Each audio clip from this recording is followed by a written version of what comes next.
Real estate sector میں 4.9 اور I T sector کی گروتھ جو تھی وہ 11.9% تھی. اور پی ٹی آئی دور حکومت میں آئی ٹی ایکسپورٹ میں تاریخی 29% گروتھ ہوئی تھی. پاکستان کی تاریخ میں سب سے زیادہ. خدمات کے شعبے میں مجموعی گروتھ 6.2% تھی. اور ہوٹل ریسٹورنٹ سیکٹر میں 401% گروتھ ریکارڈ کی گئی تھی. یہ پاکستان تحریک انصاف کی کارکردگی تھی، ان کی یہ بیلنس شیٹ تھی. اور اسی طریقے سے جو 2.2 ملین ایکسپورٹ آرڈر جو ہے وہ مڈل ایسٹ سے صرف گوشت کے ملے تھے. اور یہ سچویشن اس وقت تھی جی. اور ہر طرف اور جی ڈی پی جو ہے وہ 6% اور 6.2% جو ہے شرح ترقی تھی، کس میں انڈسٹریل کے شعبے میں.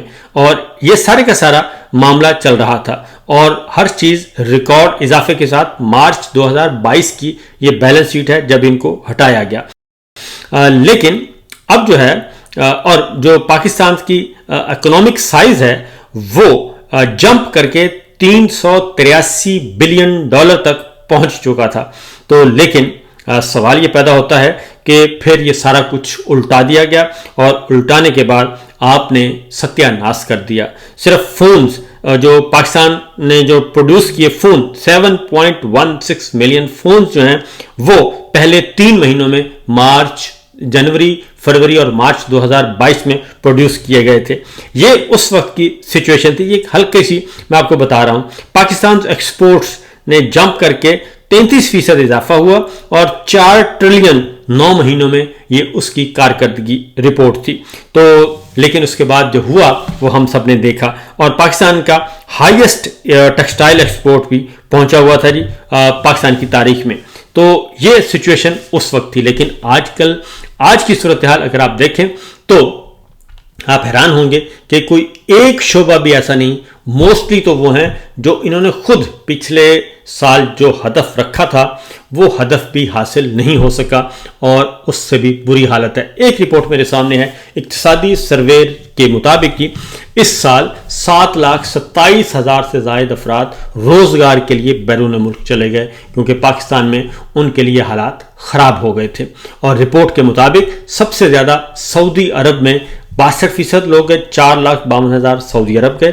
عمان میں 11% ان میں سے گئے اور یو اے ای میں 9% افراد روزگار کے لیے گئے. اور اقتصادی سروے رپورٹ کے مطابق سب سے زیادہ پنجاب سے گئے جہاں سے ایک سال کے دوران 4,04,345 افراد جو ہیں پنجاب سے بیرون ملک گئے ہیں کیونکہ پنجاب جو کہ ترقی یافتہ صوبہ پاکستان کا ہے وہاں پہ بھی روزگار کے مسائل بڑھ گئے، غربت اور مہنگائی بڑھ گئی اور پاکستان کے نوجوانوں نے بیرون ملک سفر کیا صرف اس لیے کہ ان کو روزگار مل سکے.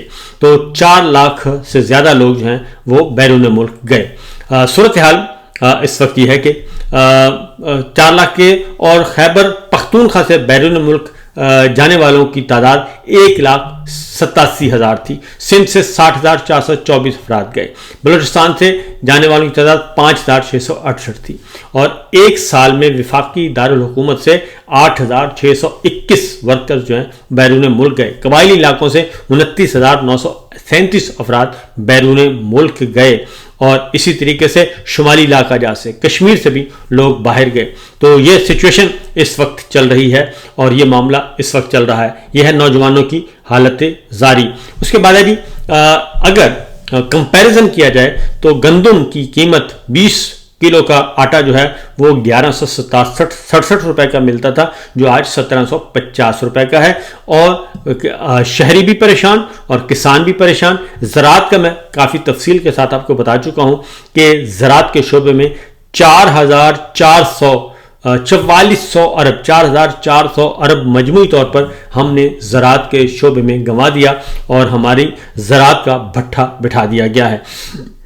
اس کے ساتھ ساتھ جی آپ کو کوئی بھی لے لیں، گندم لے لیں، آپ دالوں کی قیمتیں لے لیں اور اس کے ساتھ دودھ، دہی، گوشت، ہر چیز، انڈے، کوئی بھی چیز آپ اٹھا کے دیکھ لیں، کوکنگ آئل اٹھا کے دیکھ لیں، تمام کے تمام قیمتیں جو ہیں وہ آسمانوں کو چھو رہی ہیں۔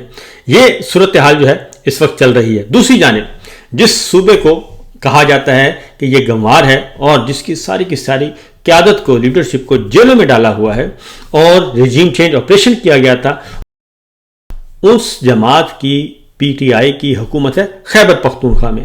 اگر آپ چاروں صوبوں کا اور کشمیر، گلگت بلتستان کا بھی جائزہ لیں تو اس وقت جو ٹاپ پہ ہے وہ خیبر پختونخوا کی گورنمنٹ ہے، اور ان کا بجٹ جو ہے وہ خسارے سے نکل آئے ہیں۔ وزیر اعلیٰ خیبر پختونخوا نے انہوں نے کہا ہے کہ جی ہمارے صوبے میں ریونیو میں اضافہ ہوا ہے اور اب ہم وفاق کو قرض دینے کی حیثیت رکھتے ہیں، قرض لینے والے ہم نہیں ہیں۔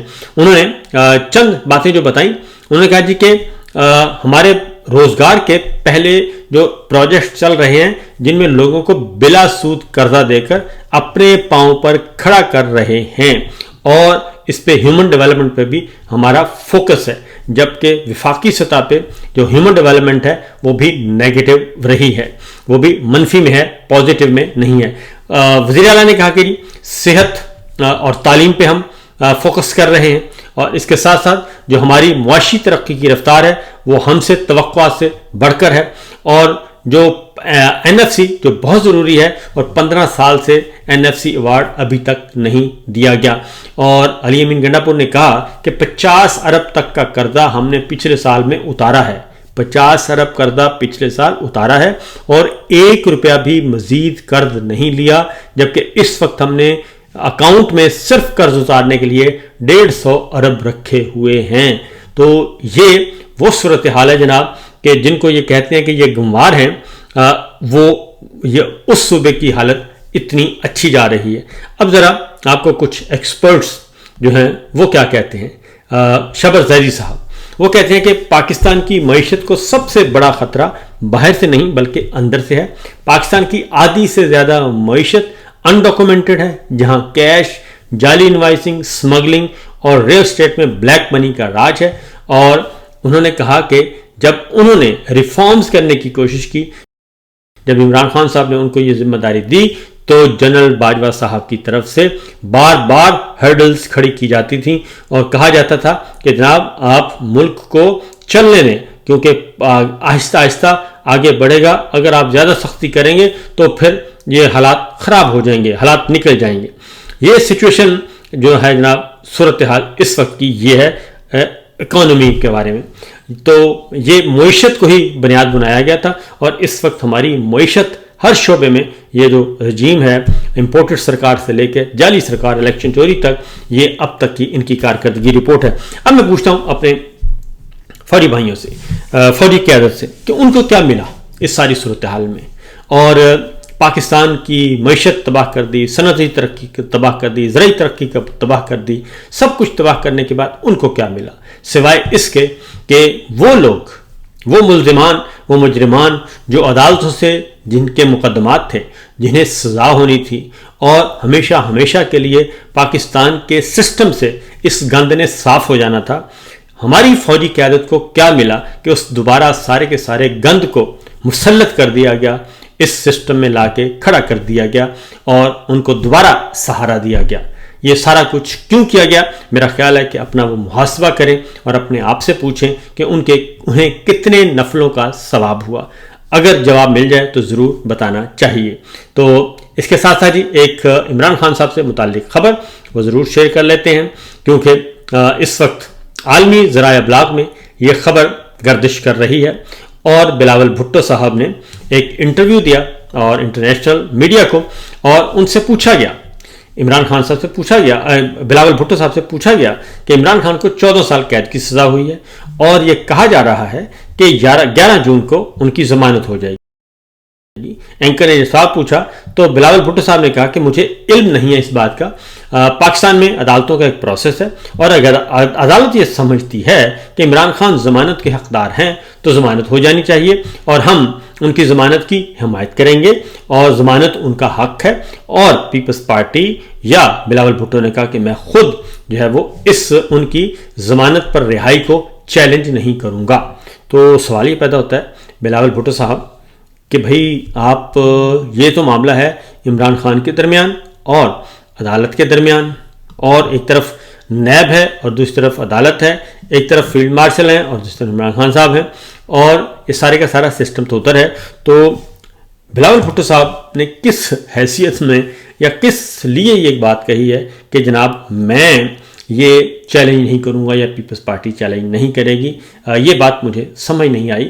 کیونکہ بہرحال ان کا یہ ایک ہے کہ اگر رہا ہو رہے ہیں تو انہوں نے کہا جی کہ مجھے کوئی اعتراض نہیں. تو میرا خیال ہے کہ بلاول صاحب جو ہے وہ تھوڑا سا لوز بال کرا گئے ہیں کہ پیپلز پارٹی یا وہ ذاتی طور پر عمران خان صاحب کی رہائی کو چیلنج نہیں کریں گے، جبکہ وہ کر بھی نہیں سکتے کیونکہ یہ معاملہ حکومت کا ہے، نیب کا ہے، اور اس کے بعد دوسرا ہے عدالت اور عمران خان صاحب کے درمیان ہے، اور اس کے پیچھے اگر ہیں تو پھر وہ بڑے صاحب ہیں. اجازت دیجیے، اللہ حافظ.